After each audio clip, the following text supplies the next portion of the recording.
এখন আমরা আছি আশুগঞ্জ চরসোনারামপুরে। এটা আমাদের জেলা হলো ব্রাহ্মণবাড়িয়া জেলা। অনেক সুন্দর একটা এলাকা।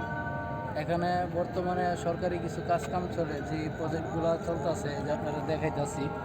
ঠিক আছে, এই যে পাথরগুলো বানাইতেছে, এগুলো এখান থেকে বানায় অনেক জায়গায় নদীর বাকি নদীর আশপাশে কিনারে যে দিকটা ভাঙ্গা যায়, এই সাইডে এই পাথরগুলা বানায়, তারপরে নিয়ে সবগুলা দেয় যেন নদী নিয়ন্ত্রণে আসে, যেন কোনো কিছু না ভাঙ্গে, তার দ্বারাতে। আবার এদিকে আছে কি আশুগঞ্জ এবং ভৈরব রেল ব্রিজ আছে, এবং বাসের ব্রিজ আছে। এটা হলো আপনার দেখা যায় কি দুইটা রেল ব্রিজ, একটা আছে পুরানো ব্রিটিশ আমলের, আর একটা নতুন হয়েছে। ঠিক আছে, ইন্ডিয়ানরা করছে। আরেকটা হলো বাসের ব্রিজ, এটা করছে চাইনারা। তারপরে এদিকে দেখেন, এদিকে হলো কিন্তু আশুগঞ্জ, একদম শহর। ঠিক আছে, অনেক সুন্দর একটা এলাকা। হ্যাঁ, খুব সুন্দর একটা এলাকা, আপনার না আসলে বোঝা যাবে না।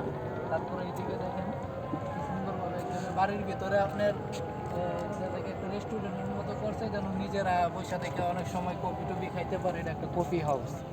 তারপরে আবার এই সাইডে হলো আপনার সাইতনতলা, কালীপুর, আর এই সাইডে হলো ভৈরব।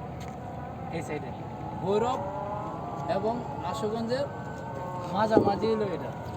ঠিক আছে, এখন আমাদের এলাকাটা অনেক সময় অনেক কিছু টাইপের মানুষ আছে যারা একটু নেশা পানি করে, তারা আইসে অনেক সময় ডিস্টার্ব করে। এগুলো যদি নিয়ন্ত্রণে না আসে, তাইলে আমরা এতদিন যাবৎ কোনো শান্তি পাবো না।